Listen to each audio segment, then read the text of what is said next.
Is it really a fraud that SEBI has alleged? What is Rajesh Exports' position on this? These are the questions that we are going to answer in this session. So let's start with what is Rajesh Exports? What is the business that it is in? So it's a Bangalore-based company that is into gold and jewelry. It essentially refines, manufactures, and exports gold and jewelry. It has its own brand named Shubh Jewelers. It has showrooms across India. It owns a gold refinery, and it is the world's largest gold refinery called Valcambi, which is based out of Switzerland. And I'll be talking more about Valcambi in the coming slides. It was ranked in Fortune Global 500 companies by revenue, and this company was founded in 1988. Okay, so now let's understand the business model of Rajesh Exports. To start with, it is into refining. It refines raw gold. So raw gold is purified into standard bars. This is done at Valcambi in Switzerland. Then it also does manufacturing. Gold is turned into jewelry, coins, and medallions at their Bangalore factory. Then it exports gold. Its products are sold to buyers in Middle East, Europe, Asia, and beyond. Then it also is into wholesaling. It's finished jewelry is supplied to dealers across India. And then finally, it sells through its retail showroom, Shubh Jewelers, across the country to retail customers. Okay, so that's the business model. Now, this is very important. The subsidiary maze of Rajesh Exports. Now, if you look at it, Rajesh Exports is the company. Okay, it has a subsidiary which is called REL Singapore, which is nothing but a holding company. It does not have its own products. It's a holding company. Then this holding company has another holding company called the Global Gold Refiners, GGR. Again, it's based out of Switzerland. Again, it also does not have its own product. It is also a holding company. This company, GGR, actually then owns Valcambi, which is the actual refinery. So Valcambi is the only entity that actually refines golds. All the other companies are just holding companies without any operations of their own. Okay. Now, how does this alleged fraud on Rajesh Exports actually work? If you look into it, there are three steps to it. First, the big number. So REL, that is Rajesh Exports, it showed investors huge revenues. In fact, in 1 year, it showed over 2,58,000 crores of revenue. Like this made it look like one of India's biggest companies just by revenue size. Then REL said that 97 to 99% of all this revenue came from its Swiss subsidiary called Valcambi. So almost every rupee was earned overseas, if you look at it. Now, the third and the interesting part, when SEBI looked at Valcambi's own accounts, Valcambi said it earned only rupees 427 to 743 crores, not really the 2.5 to 3 lakh crores that the parent company is stating. Okay, so now this huge gap, 2.5 to 3 lakh crores versus 427 to 743 crores, is the gap that really shocked SEBI. Okay, let's dig deeper. Let's understand through an example. So let's say there's this client which is a gold mine. Now this client sends raw gold to Valcambi because Valcambi is a refiner. Okay, then Valcambi refines the gold. Fine. Then it returns the gold back to the client. Okay, so what is the valuation that Valcambi did? It is the refining. So the money that Valcambi earned was really the refining fee.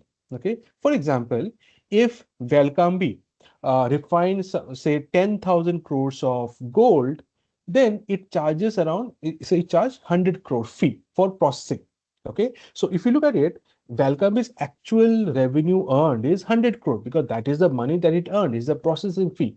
The 10,000 crore gold was not really earned by Valcambi, it is client's gold. They took it and then they processed it for 100 crore. So that should be the revenue.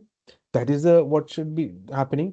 But what Rajesh Exports did was it added this 100 crore to the 10,000 crore value of gold. That is, it added the value of the gold, which is supposed to be the client's gold, that value to its own processing fees, thus inflating the revenue number. Okay, what should have happened is Rajesh Exports should have actually just reported rupees 100 crore as their revenue, not 10,100 crore, because the 10,000 crore is the client's gold. Okay, that is the problem. This is what SEBI has pointed out. Okay, now there are primarily four red flags that SEBI has raised. Number one, the revenue cannot be verified. This 15.5 lakh crore of revenue that Rajesh Exports has claimed through its subsidiaries, this cannot be claimed because Valcambi's own audited books show only a tiny fraction, because Valcambi is showing only the processing fee, but the consolidated amount by Rajesh Exports is adding the total amount value of gold also. So it's a huge number. So this is not verified. Second one, there are a lot of ghost transactions that are there. So REL recorded 11,487 crores in sales and purchases of the company called Affluence Shares. Now, Affluence told SEBI, and this is very interesting, that REL was never their client. We have no deal with them. So there are no GST records also. That is another red flag. The third flag is companies promoters moving money into his personal account. So rupees 339 crore was moved from REL's accounts into Rajesh Mehta, the promoter of the company, in his personal trading account. Only 232 crore came back. There was no board approval. There's no disclosure to investors. Another big red flag. And finally, the African mine assets. REL reported that 1,035 crore was invested in African gold mining.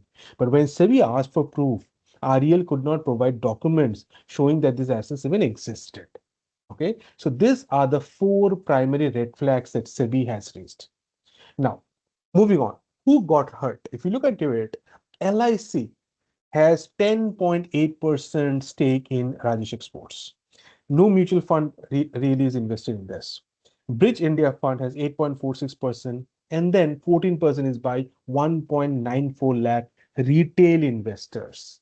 Okay, these are the primary players who are going to be hurt. Okay, if you look at the promoters have around 54% stake in the company. Okay, so now, since it's an alleged fraud, it's very important to understand the difference that REL has given, Rajesh Exports has given.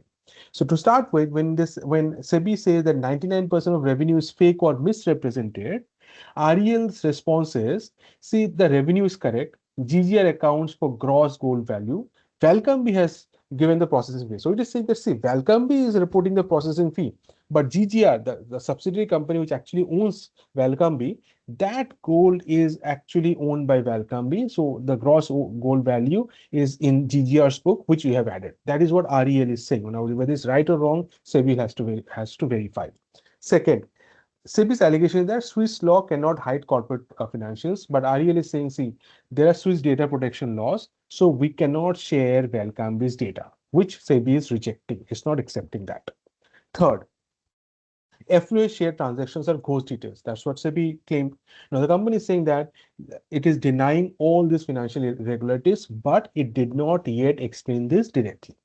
Okay. Fourth, 339 crore diverted to Mehta personally. Now, what REL is saying that, see, Mehta was a conduit for Rajesh Exports MCS gold trace due to an exchange dispute. So funds were for the company and not for the personal account of the promoter.